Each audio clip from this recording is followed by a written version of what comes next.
কাটোয়া মহকুমাতে 5টি সেন্টার করা হয়েছে, যেখানে 2670 জন ক্যান্ডিডেট হবে। কাটোয়া মহাবিদ্যালয়ের সামনে রয়েছি এবং সেখানে তুমি দেখতে পাচ্ছ যে গেটের ভিতর দিকে সেখানে বেসরকারি নিরাপত্তা রক্ষী যেমন রয়েছে, পুলিশ রয়েছে এবং সেখানে যে মেটাল ডিটেক্টর যে গেট, সেই গেট ইতিমধ্যেই কিন্তু ডিআইবি রেডি করছে।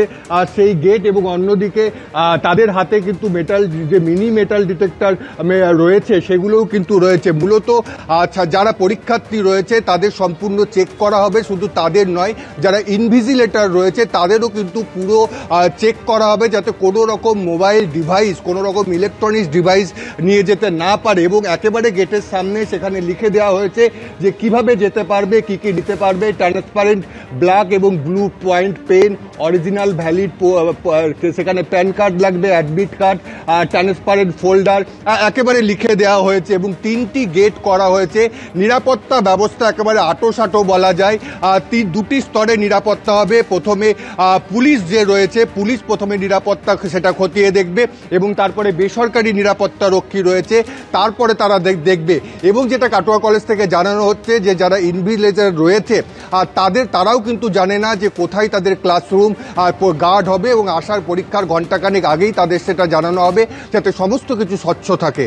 ত্রুটিযুক্ত পরীক্ষা 152 জন টেন্টেডকে অ্যাডমিট কার্ড দেওয়া হয়েছে। এর মধ্যে মুখ্যমন্ত্রীর আত্মীয় আছে। 1958 জন শিক্ষক শিক্ষিকা টেন্টেড, সবাই জানে, আমরাও জানি, তালিকাও জানে। 1806 নাম ঘোষণা করেছে আর 152 জন টেন্টেডকে পরীক্ষায় বসাচ্ছে।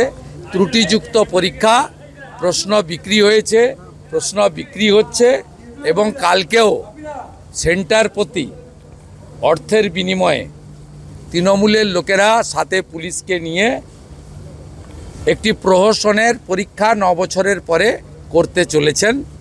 এর ফল অশ্বডিম্ব হবে। নিয়োগ দুর্নীতিতে তাড়ান মমতাকে, একটাই স্লোগান।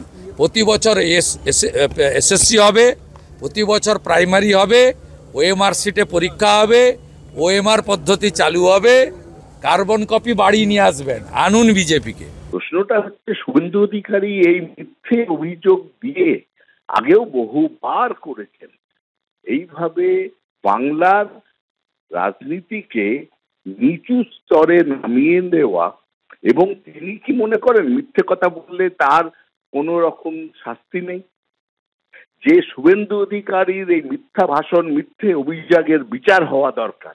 যে মানুষকে প্রতারিত করার জন্যে, তাদের মনে সংশয় করার জন্যে, বাংলাতে একটা অশান্তি করার জন্যে তিনি এই মিথ্যে অভিযোগের পাহাড় তৈরি করেন। পরবর্তী ক্ষেত্রে সেগুলো নিয়ে আর কথা বলেন না এবং প্রমাণও করেন না নিজের অভিযোগ। এটা সময় এসে গেছে এইসব অভিযোগের যদি মিথ্যে প্রমাণিত হয় তার বিরুদ্ধে আইনানুগ ব্যবস্থা নেওয়ার।